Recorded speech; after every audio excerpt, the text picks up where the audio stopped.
반갑습니다.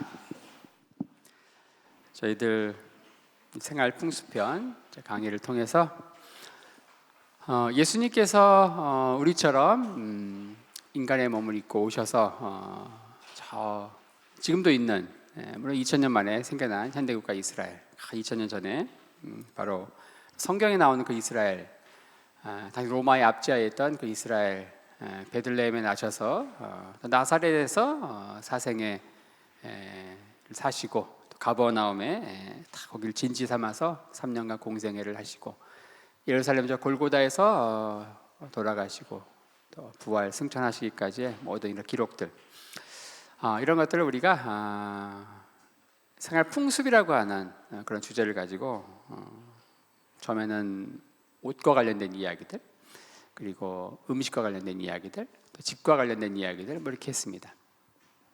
특별히 지난 시간에 저희들이 음식과 관련된 이야기에서 가장 유명한 세상의 그 소금, 너희는 세상의 소금이다 얘기할 때 그 소금이, 우리 은혜 받았죠. 그동안 우리 은혜 풍성히 받았습니다. 세상에 나가서 이 부패한 세상 썩지 않게 하고 부패 방지의 기능의 소금, 바다의 3%밖에 안 되는 그 소금이 이 바다 전체를 짜게 한다. 부패 방지. 하지만 이 예수님이 말씀하셨을 때 그 의도는 부패 방지와는 사실 전혀 상관없다. 그 세상의 소금은 진흙 화덕, 흙 속의 소금이고, 진흙으로 만들어진 진흙 화덕 속의 소금이고, 그런 얘기를 하면서 여러분들 어떠신지 모르겠습니다. 저는 참 이런 거 연구하면서 이 세상의 소금이 가장 충격적이었습니다. 세상의 소금. 와, 이렇게 다를 수가 있구나. 그러면서 어찌됐든 은혜를 받고 우리가 주님의 자녀인 게 너무 은혜더라고요. 그렇게 엉뚱하게 은혜 받아도 은혜 받는구나. 그리고 이제 지난 시간 마지막에 마무리하지 못했던 주제가 고기 잡는 얘기였습니다. 고기. 이스라엘에서 고기 잡는 거, 어업과 관련된, 바다와 관련된 이야기, 우리가 이제 생활 풍수편을 마치면은 또 남은 이제 시간들은 광야라고 하는 주제를 가지고 다룰 텐데, 이스라엘 백성들은 바다와 친한 민족이 아닙니다. 해양 민족이 아니죠. 두로와 시돈, 이 바다를 무대로 살아가는 해양 민족이 전혀 아니죠. 이들은 광야의 민족인데 바다하고는 친숙하지 않았다. 특히 갈릴리 지역, 여기는 오랫동안 이방의 갈릴리로 버려져 있어서 구약 시대는 거의 물고기 잡는 얘기들이 거의 가뭄에 콩나듯이 등장하는데, 우리는 예수님께서 이 갈릴리 호수를 배경으로 갈릴리에 있는 그 어부들을 주로 이제 부르시죠. 다 갈릴리 출신입니다. 12 제자 가운데 딱 한 명, 유다 출신, 유다 출신의 유다죠. 유다 지방의 가롯이라고 하는, 그러니까 히브리어는 크리옷이라고 하는데 우리말 성에는 가롯이라고 번역되어 있죠. 유다 지방에 있는 아주 작은 마을 가롯 출신의 그 유다를 제외하고는 나머지 11제자는 전부 갈릴리 출신입니다. 그들의 대부분은 이제 물고기 잡는 생활을 했고, 예수님의 사역의 배경이 또 갈릴리 호수고, 그러니까 성경 전체에서 무슨 바다 이런 게 굉장히 친숙한 것 같지만 사실은 이 신약 시대 아주 특정한 이 시기에 예수님의 사역과 관련돼서 배경이 되어서 그렇지 그렇지 않다. 이들은 바다하고 친한 민족이 아니다. 그런 얘기했습니다. 자, 그럼에도 불구하고 예수님의 말씀들을 이해하려고 할 때 이 물고기 잡는 이제 도구인 그물과 관련해서 다양한 그물들이 있는데 그게 3가지가 있었죠.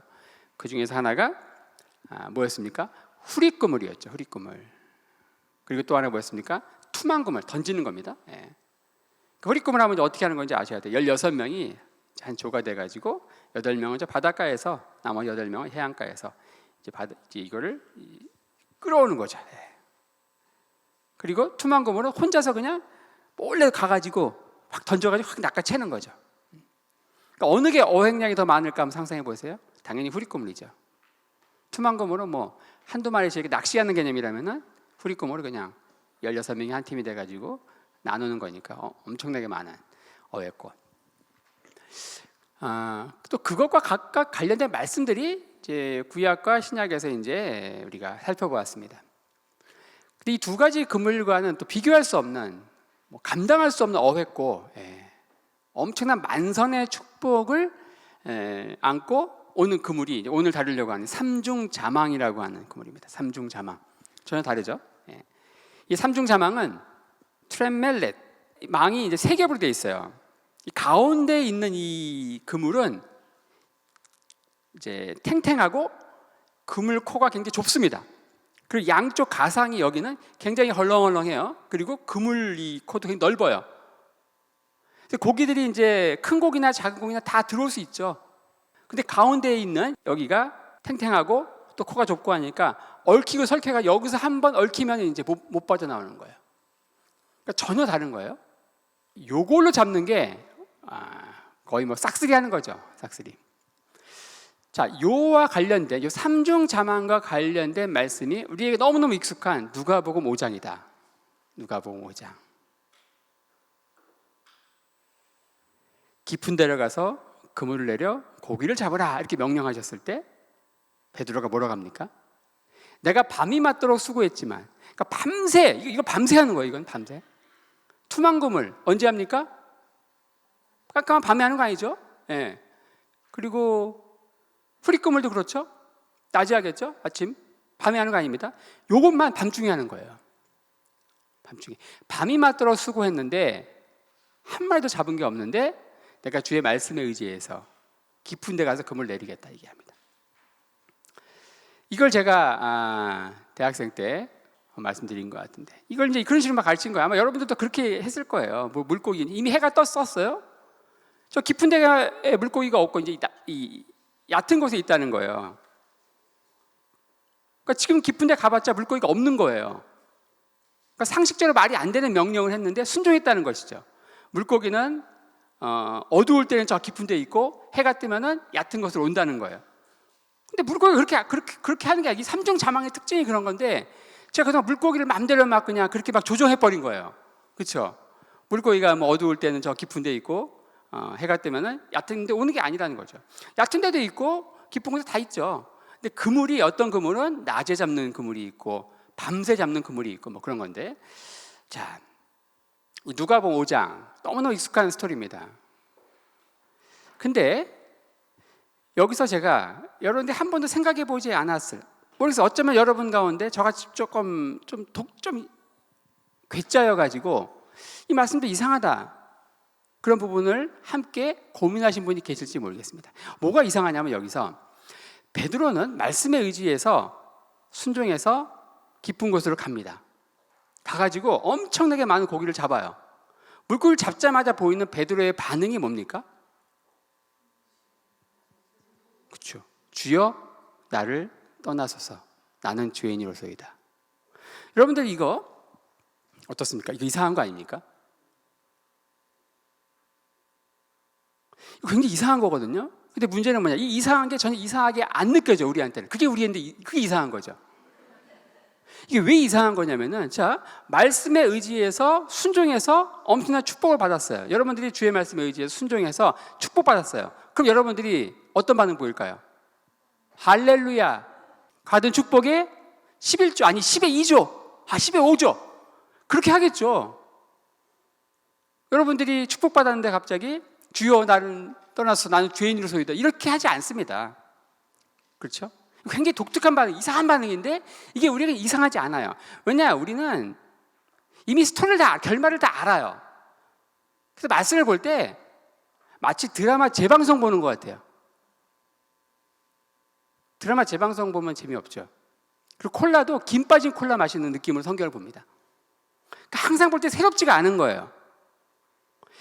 이게 처음 볼 때와 계속 볼 때마다 항상 스파클링이 막 일어나는 콜라를 마시는 느낌이어야 되고 항상 드라마 본방 사수하는 같은 느낌이어야 되는데 우리는 항상 어떤 본문은 너무 이게 그냥 식상해가지고 이미 다 알고 있어요. 스토리를 깨고 있고 안다고 생각하는 거예요. 그러니까 더 깊은 데를 못 들어가는 거예요. 그러니까 우리는 계속 얕은 곳에서 물장구 치는 겁니다. 자, 이 베드로의 독특한 반응, 베드로는 도대체 무슨 죄를 지은 걸까요? 조금 이게 머리가 비즈니스적으로 돌아가는 사람이라면요 이런 반응 안 보이고 이렇게 합니다. 요즘에 사업가적인 마인드 있는 분들이 있습니다. 이렇게 할 거예요. 예수님 딱 손잡고서 예수님과 손잡고서 이제 갈릴리 수산업계를 제패하는 거예요. 그리고서 예수님 어디에 물고기가 많은지 아는 거예요. 예수님 손잡고서 예수님 계약서 딱 사인하십시오. 예수님 7 먹고 저 3 먹고 동업하는 거죠. 뭐 그런 식으로 해도 이게 오히려 훨씬 더 현실적이고, 근데 베드로의 반응은 전혀 독특한 거예요. 이거 주여 나를 떠나서 난 죄인으로소이다. 이게 도대체 뭔가? 그렇죠? 근데 이런 이상한 괴짜의 반응을 보이는데 이게 너무 자연스러운 반응인 것처럼 우리는 전혀 궁금한 게 없는 거죠. 우리는 성경 볼 때 궁금한 게 없습니다. 우리 너무 평안해, 그렇죠? 뭐가 궁금해요? 우리 영혼 평안해, 그렇죠? 강 같은 평화, 그렇죠? 궁금한 게 있어야지. 그걸 기초로 우리는 깊은 곳으로 가는 거예요. 자, 이것을 알려면은 이 누가복음 5장의 배경이 되는 이 삼중 자망, 이 그물을 가지고 어떻게 물고기를 잡는가, 요걸 알아야 돼요. 투망 그물 배웠고 후리꿈을 어떻게 잡는지 배웠습니다. 이 삼중 자망은 좀 설명이 필요합니다. 이건 밤새 잡는다. 밤새 잡아요. 밤이 맞도록.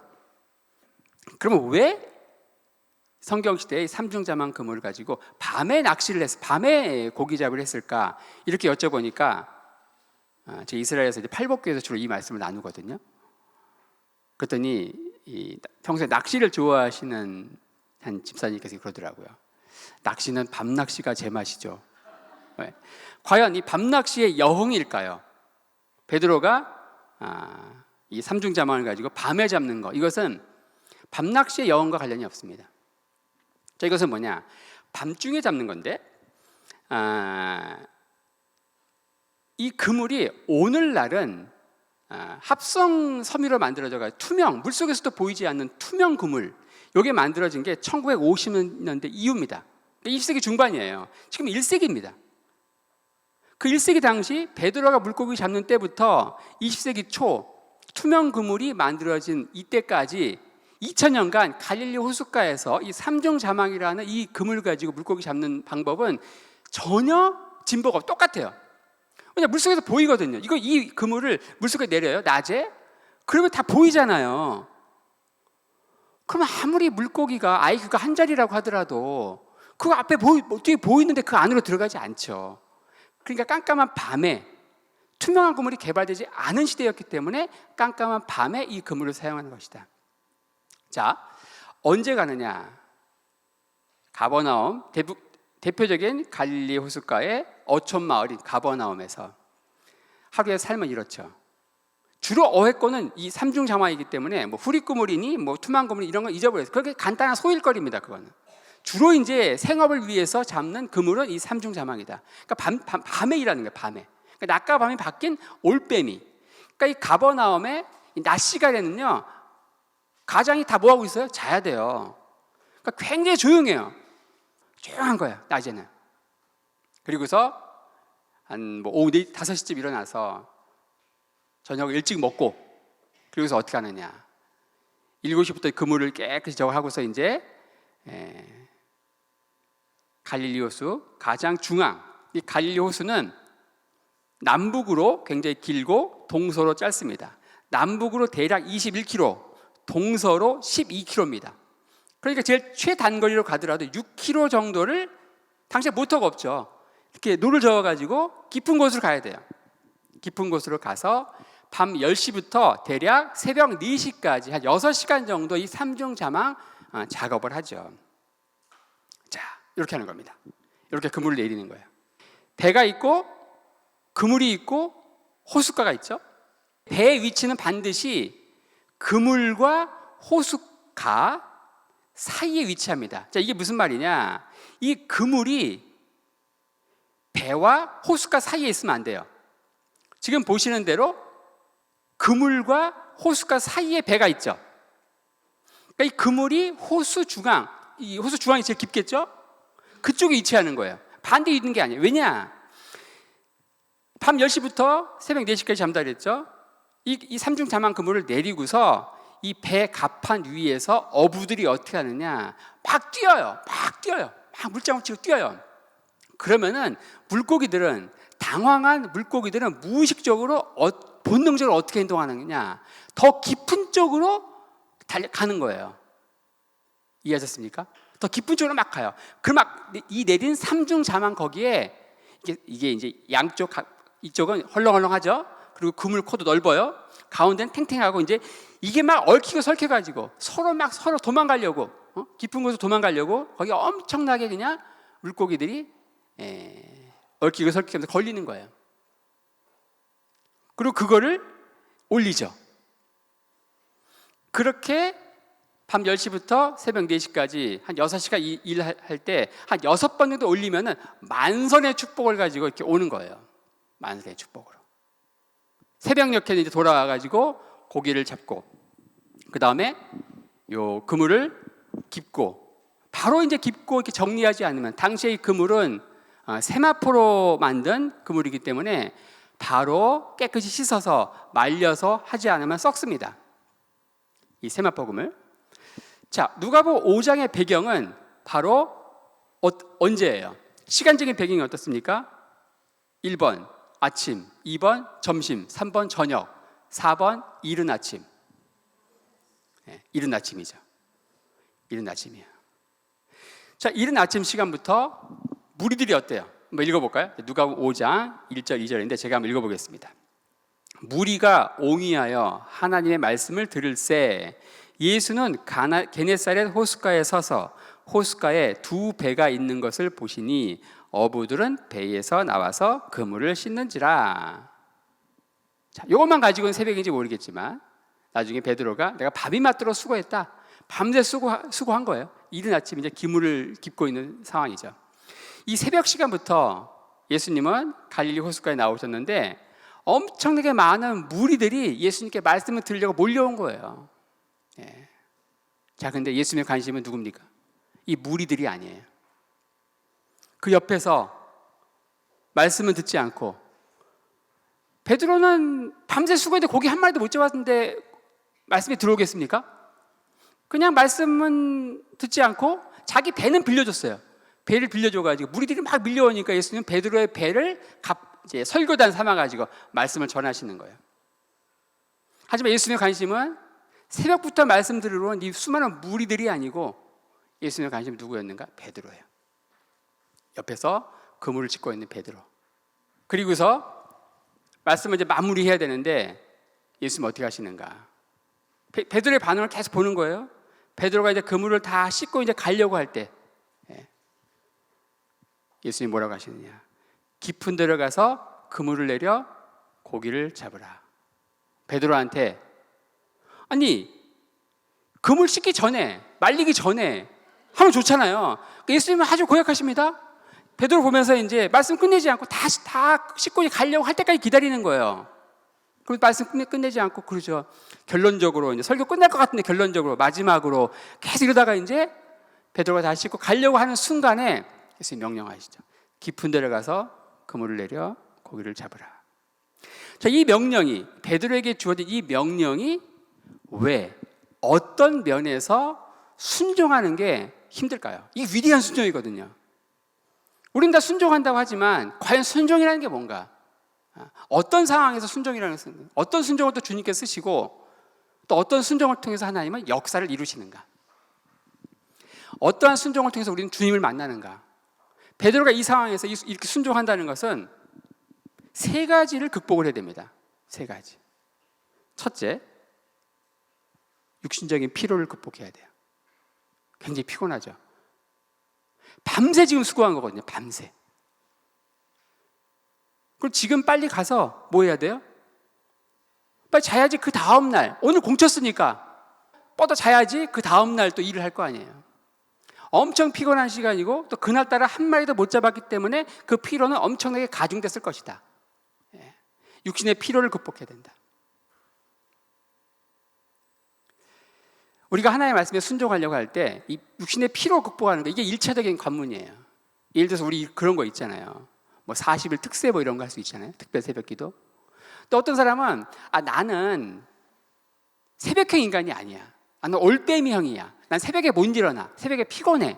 그 순종 못 할 수 있는 거예요. 그러니까 육신의 피로를 극복하는 게 아주 1차적인 이거는 뭐 우리는 내가 새벽형 인간이면 순종할 수 있을 것 같은데 사실은 순종의 3단계가 있는데 육신의 피로를 극복하는 것은요 가장 저급한 단계, 가장 낮은 단계의 장애물입니다. 근데 베드로는 그거를 어떻게 해요? 이겨내고 이제 가야 되는 거예요. 자, 육신의 피로를 극복해야 된다. 두 번째 또 뭘 이겨야 되는가? 뭘 극복해야 되죠? 두 번째는 자, 아무리 피곤해도 이게 상식적으로 말이 되면은 이해가 되면은 순종할 수 있어요. 우리가 군대 생활이 왜 힘들다고 합니까? 군대는요, 상식적으로 말이 안 되는 걸 많이 시켜요. 소위 말하는 뺑뺑이 훈련을 많이 시키거든요. 피곤한데 말이 안 되는 걸 계속 시켜요. 자, 지금 이 삼중자만 그물을 가지고 투만 그물은 괜찮아요. 후리 그물은 괜찮아요. 근데 지금 이 삼중자만 그물을 가지고 저 깊은 데로 가라는 거예요.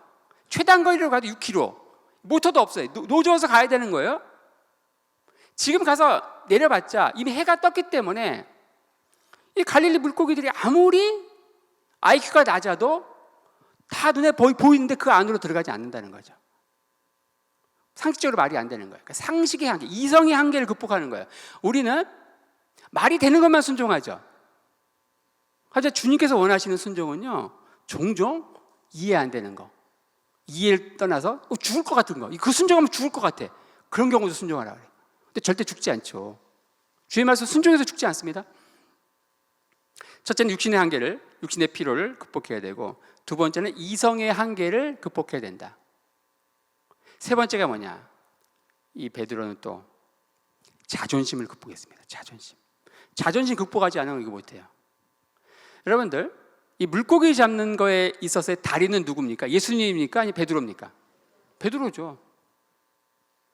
말씀을 가르치는 거라든지, 예를 들어 건축, 그러니까 아버지 요셉이 건축가였잖아요. 그러니까 건축일이라든지 뭐 말씀 가르치는 거, 이런 걸 가지고 예수님이 전문가 행세할 수 있지만, 사실은 베드로는 여기서 수십 년 동안 갈릴리 호숫가에서 물고기 잡는데 베테랑 어부인데, 그 베드로한테 물고기 잡는 법을 코치하는 거예요. 코치하는 겁니다. 자기의 전문 분야가 있는 거예요. 근데 그거를 건들면은 이게 힘들어지는 거거든요. 근데 박사학위를 가진 박사님들의 인생 요절이 뭐냐면요, 자존심이 상처받는 날 세상을 하직하라. 자기 전공 분야 굉장히 자존심 셉니다. 이 박사학위 있는 이 교수님들이 이 베드로니 물고기 잡는데 최고 베테랑인데 전혀 문외 아닌 예수님의 이 코칭을 받아야 되는 이런 상황. 베드로가 순종한다는 것은 육신의 피로와 또 이성의 상식의 한계, 그리고 자존심, 이런 것들을 극복해서 나간 것이다. 자, 그런데 베드로가 이 모든 것들을 극복해서, 자, 말씀에 의지해서 내가 밤이 맞도록 수고했는데 주님 그렇게 말씀하시니까 한번 가보겠다, 이렇게 가는 거예요. 이 세 가지를 어떻게 극복할 수 있었을까? 베드로는 날 때부터 모태 순종, 우리는 모태 불순종이고, 베드로는 특별히 순종이라고 하는 DNA를 타고난 사람인가요? 아브라함도 그렇고 다윗도 그런가요? 그러면 우리는 배울 게 하나도 없죠. 우리는 날 때부터 우리는 불순종하고, 베드로가 이렇게 순종할 수밖에 없던 또 상황이 있어요. 그게 뭐냐? 굉장히 중요한 건데요. 이 갈릴리 호숫가가 뭐냐? 별명이 있습니다. 물 반, 고기 반. 이걸 알아야 돼요. 여러분들도 베드로 상황 되면 순종합니다. 왜냐? 이게 베드로 이 물 반, 고기 반이거든요.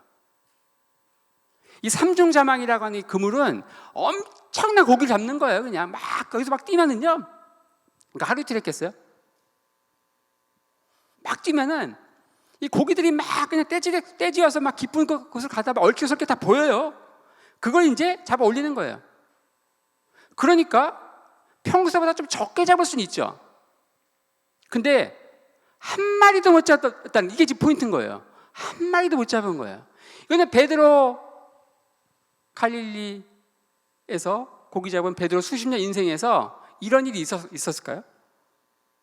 이거는 물반 고기반이 갈릴리에서, 특별히 일반 투만 그물도 아니고 후리 그물도 아니고 삼중자망으로 밤새 그냥 엄청난 어획골을 올리는 그 삼중자망 기법에서는 도저히 있을 수 없어요. 그 자체가 기적이에요, 여러분들. 기적입니다. 그럼 어떻게 해야지 그런 일이 일어날까요, 여러분들? 어떻게 해야지? 누가복음 5장에 벌어진 그 전날 밤에 어떻게 갈릴리 호숫가에 있는 모든 물고기들은 그 삼중자망에 안 걸렸을까요? 이걸 생각하셔야 돼. 그럼요. 예수님이 사전 정지 작업을 해놓으신 거야.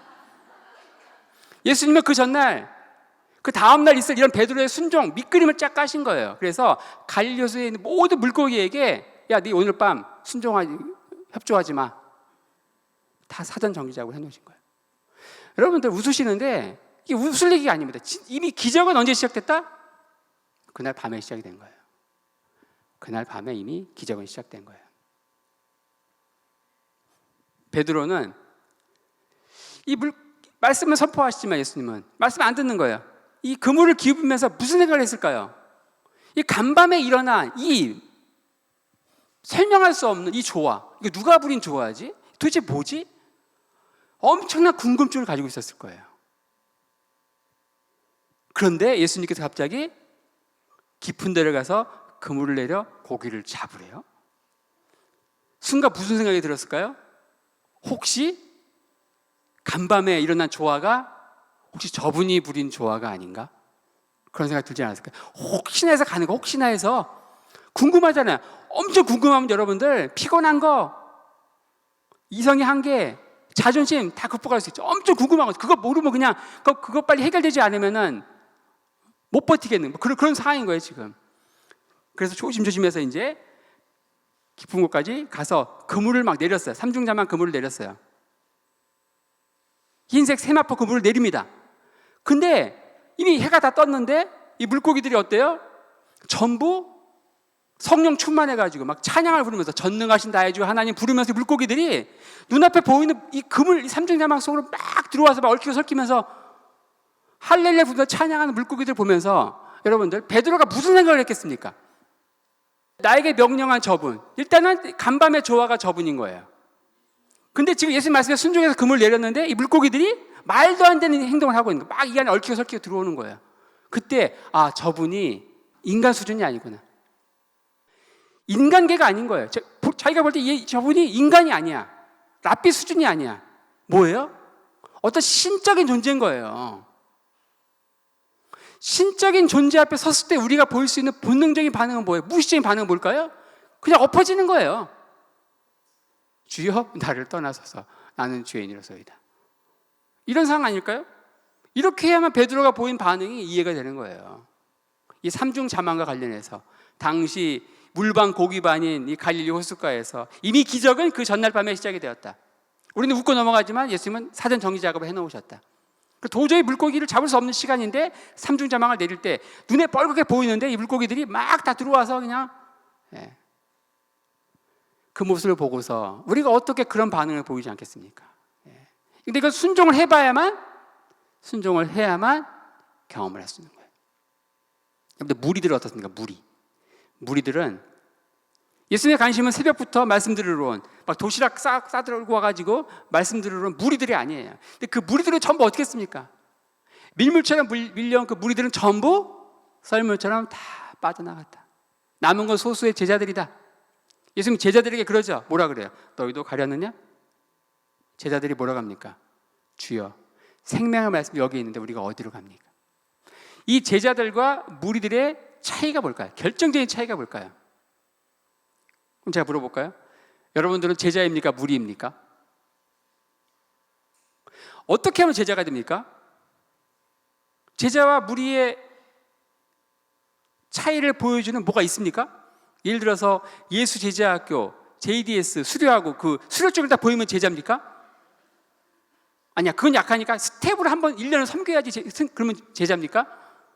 과연 제자가 뭐냐, 제자. 예수님이 찾는 것은 무리가 아니고 제자거든요. 예수님 관심은 무리가 아니에요. 그 제자 베드로 한 사람을 위해서 예수님은 밤새 사전 정지 작업을 하셨고 예수님은 무리를 향해서 말씀을 가르치시지만 사실은 예수님의 관심은 베드로에게 있는 거예요. 그러니까 베드로가 말씀을 이제 그물 다 깃고 가려고 하는 순간에 순종하기 최대 힘든 상황까지 극단으로 몰아가는 거죠. 그리고서 순종하게 하는 거예요. 무리와 제자의 차이는요. 그래요. 저는 그렇게 생각합니다. 무리는 자기가 필요할 때 자기의 필요를 채우기 위해서 예수님을 따릅니다. 그리고 채워지면 또 떠나. 또 필요할 때 찾아오죠. 하지만 제자들은 어때요? 이 제자들은 예수님 그 자체가 목적이에요. 예수님을 위해서 다 버린 거예요. 그렇죠. 예수님 그 자체가 목적이에요. 그게 무리와 제자의 차이입니다. 이건 신앙생활 연수를 오래 했다고 제자가 되는 것도 아니고 뭐 장로, 권사가 된다고 되는 것도 아니고 그렇죠. 그 결정적인 시험이 바로 가이사랴 빌립보에서 있었죠.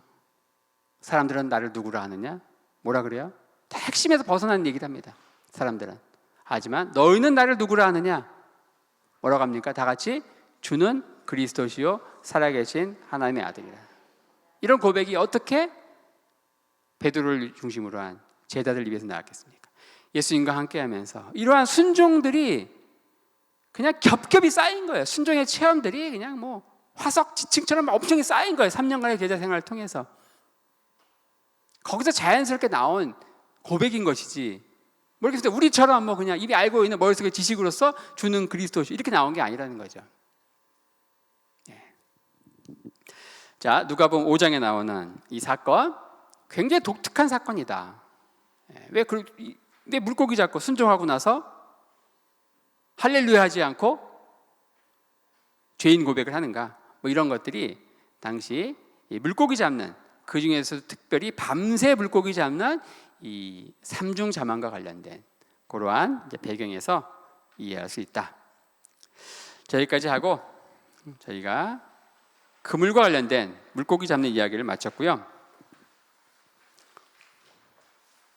교육과 관련된 이야기 좀 하겠습니다. 교육. 성경 시대에 어떻게 교육을 시켰는가? 로마서 10장 17절에 이런 말씀이 있습니다. 그러므로 믿음은 들음에서 나며 들음은 그리스도의 말씀으로 말미암았느니라. 너무 유명한 말씀이죠. 자, 이것이 바로 성경 시대의 교육법. 교육은 뭐 백년지 대계 교육, 우리 뭐 사교육 시장, 교육에 굉장히 관심이 많잖아요. 그러니까 성경 시대에는 어떻게 한 인간을 교육시켜서 세상에 내보냈는가. 그 결정적인 말씀이 이 로마서 말씀입니다. 자, 믿음은 들으면서 난다. 이 말씀은 결코 뭐 하루 종일 뭐 CGN 방송 계속 들으면 믿음이 생긴다 그런 얘기가 아닙니다. 자, 이 말씀은 성경 시대의 독특한 교육 상황과 관련된 표현인데 성경 시대의 독특한 교육 상황을 제가 세 가지로 한번 정리해봤습니다. 우리 지금 이제 성경 공부라는 이름으로 이렇게 모여서 이렇게 하고 있어요. 이 상황은 전혀 다릅니다. 성경 시대에 뭐가 다른가? 뭐가 없는가? 첫째, 성경이 없어요. 당시의 성경은 뭐예요? 두루마리 성경이에요. 두루마리 성경. 양피지에 기록한 이 두루마리 성경. 이거는 살려면은 당시 최고 연봉자가 서기관입니다. 서기관이 1년 연봉을 모아서 이 두루마리 성경 한 권을 살 수 있기 때문에 여러분들이 성경 시대에 태어났으면요 성경 없습니다. 여러분들 이 고가의 두루마리 성경. 하지만 지금은 성경이 많죠. 집집마다 성경이 많잖아요. 다양한 버전의 성경이 있어요. 아주 작은 포켓용 성경도 있고요. 굉장히 큰 베개만한 성경도 있어요. 그래서 밤에 이제 그 베고 자잖아요. 말씀을 주야로 묵상하기 위해서. 그러니까 베개용 성경도 있고 포켓용 성경도 있고 스마트폰용 어플 성경도 있고 성경이 막 방마다 다 있어요. 지금 같은 상황이 아니다. 이 두루마리 성경이 아무나 없고 어디에 있느냐? 회당에 가서 들을 수 있는 거예요. 그 다음에 그 성경도 회당에 가야만 있고 또 그 성경도 어때요? 그냥 읽어줘가지고 이해 못해요. 페르시아 거기에 오랫동안 그 포로로 페르시아에 살다가 그들의 언어인 아람어, 히브리어를 잊어버린 거예요. 이들은 돌아왔지만 많은 경우 히브리어를 잊어버렸다. 성경은 히브리어로 기록되어 있고 그러니까 이 성경을 통역해주는 읽고 아람어로 번역해주는 그러니까 최초의 서기관이 누구예요? 에스라죠. 에스라. 이 귀한 민들 데리고 성경을 읽어주잖아요. 초막절 읽어주고 그 다음에 번역해주고 통역해주는 서기관이 필요하다. 하지만 우리는 우리말로 된 성경이 있잖아요. 전혀 다르죠. 그 다음에 당시에는 이 책과 필기 도구가 흔치 않았다. 제가 이야기하는 거 여러분들이 모나미 볼펜으로 열심히 필기하고 있죠. 하지만 성경 시대는 필기 도구가 없었어요. 필기 도구 자체가 굉장히 흔치 않았다. 가르치지만 이것을 성경 자체가 흔치 않았고 그러니까 어떻게 해요? 필기도구도 없고. 성경시대의 교육은 뭐다? 암기입니다. 암기. 달달 외우는 거예요, 다. 성경시대 유일한 교육 방법은 반복이다. 가장 좋은 교사는 뭐냐? 반복을 많이 하는 교사. 반복하는 거 귀찮아하는 교사는 안 돼요. 그래서 탈무드에 이런 말이 있습니다. 수업을 100번 반복하는 랍비는 101번 반복하는 랍비와 감히 견줄 수 없다. 그러니까 자꾸 반복해서 가르쳐야 돼. 똑같이 자꾸 반복해서 가르쳐야만 이게 자기가 되니까. 뭐 필기할 수도 있는 것도 아니고 책이 있는 것도 아니고 반복해서 가르치는 거예요. 반복해서. 그 다음에 또 그럼 학생들은 뭐냐? 학생들은 이거예요. 학생들과 관련된 이 탈무드의 경구가 이겁니다. 토라를 공부하고 반복해서 복습하지 않는 학생은 씨를 뿌리고 수확하지 않는 농부와 같다. 여러분들 농부가 봄에 씨를 뿌려요. 가을에 거두죠. 근데 씨만 뿌리고 거두지 않는 이런 바보 같은 농부가 있어요. 마치 선생 입장에서는 막 반복해서 가르쳐야 돼. 100번이 아니고 101번 반복해서 가르치는데 그걸로 끝이 아닌 거예요. 학생의 반응은 뭐냐? 그걸 가지고 계속 반복해서 복습을 해야 돼. 중얼중얼 하면서 계속 반복해서 외우고 자기 걸로 만들고 암기를 해야죠. 그래서 성경 시대에는요, 성경 자체를 통째로 외웠다. 시편 자체는 기본적으로 다 외우고 있고. 그런데 베드로가 오순절에 성령 받아가지고 성령 받기 전에는 성경을 한 번도 몰랐는데, 하나도 몰랐는데 갑자기 성령 받아가지고 막 시편부터 줄줄이 꿰고, 그게 결코 아닙니다. 우리는 예수님의 제자들이 뭐 무학을 알고 있는데 그렇지 않아요. 일자무식이 아니에요. 그들은 다 배도 있었고요. 자기 배 굉장히 중산층 이상이에요. 그게 어떻게 암기가 가능하냐? 어떻게 성경 전체, 시편 전체를 암기하는 게 다 가능하냐? 가능하죠. 여러분들 옛날에요, 뇌는요 쓸수록 이게 개발이 되거든요. 근데 안 쓰니까 여러분 가족 전화번호 모르죠? 때로는 제 전화번호도 갑자기 모르겠어요. 물어보는데 제 전화번호가 뭐지? 이렇게 헷갈려요. 근데 옛날에 우리가 100개 막 200개씩 외우고 그랬거든요. 뭐 500개씩 외우고 그랬잖아요. 이게 그 당시에는 오로지 수단이 암기밖에 없기 때문에 암기하는 거 기가 막힙니다. 다 외우는 거예요. 제롬이라고 하는 그 교부가 있어요. 제롬이라고 하는 이 교부가 베들레헴에 살면서 성경을 이제 번역을 합니다. 히브리어에서 당 로마 제국의 언어인 라틴어로 번역을 하죠. 근데 길거리에 막 유대인들이 성경을 줄줄 외우는 거예요. 꼬마애들이 하도 많이 봐가지고 다 그러고 다녔어요. 성경 시대에는 유일한 교육 방법이 반복해서 가르치고 그걸 달달달 외우는 거예요. 여기서 우리는 말씀 묵상에 대해서 새로운 이해를 할 수 있습니다. 말씀 묵상한다는 게 도대체 뭔가? 여러분들, 우리는 말씀 묵상하면 어떻게 떠올립니까? 어떤 사람이 말씀 묵상하고 있어요. 말씀 묵상하는 사람들 여러분들이 그려요. 스케치해요. 어떻게 하고 있을까요? 그 사람? 성경을 다 갖다 놓고 이제 큐티하고 있겠죠? 큐티? 가만히 있겠죠? 이건 말씀 묵상이 아니에요. 성경에서 나오는 말씀 묵상, 시편부터 해서 우리 너무 좋아하는 시편 1편, 오직 여호와의 율법을 즐거워하여 그 율법을 주야로 묵상하는 자로다. 복 있는 자, 여호와의 말씀을 주야로 묵상하는 자다. 묵상한다. 이 묵상이 뭘까요? 묵상이 히브리어로 호게 동사로 묵상하다. 묵상은 히가연. 히가연이 무슨 뜻? 우리말로 번역을 하면요, 중얼중얼.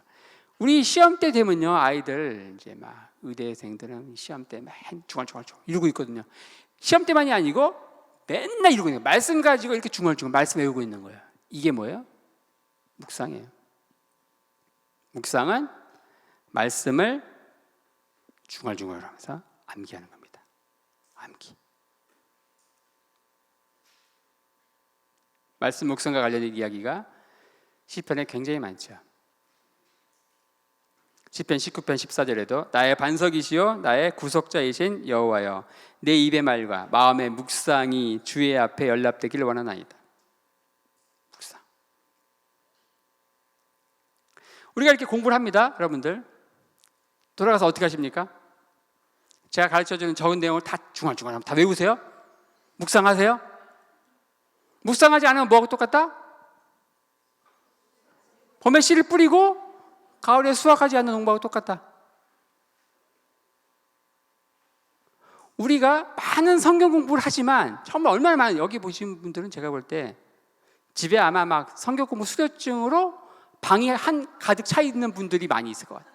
그런데도 왜 우리가 성경을 여전히 모르느냐? 왜 이렇게 갈급하냐? 그거예요. 묵상하지 않기 때문에 그래요. 암기하고 자기 걸로 만드는 그런 과정이 없어서 그래요. 믿음은 들음에서 난다. 이걸 통해 성경시대의 교육 방법에 대해서 이야기를 하고 있습니다. 성경시대의 독특한 교육법, 성경시대의 독특한 교육 환경, 오늘날은 있는데 성경시대에 없었던 그 세 가지를 이야기했고요. 그래서 유일한 교육 방법은 반복이다.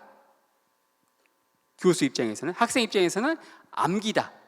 여기에서 우리는 말씀 묵상이라고 하는, 성경에서 수시로 나오는 말씀 묵상, 우리말 성경에 묵상으로 번역되어 있는 그 표현이 히브리어로 히가연인데, 그건 뭐냐? 계속 중얼거리면서 암기하는 것이다.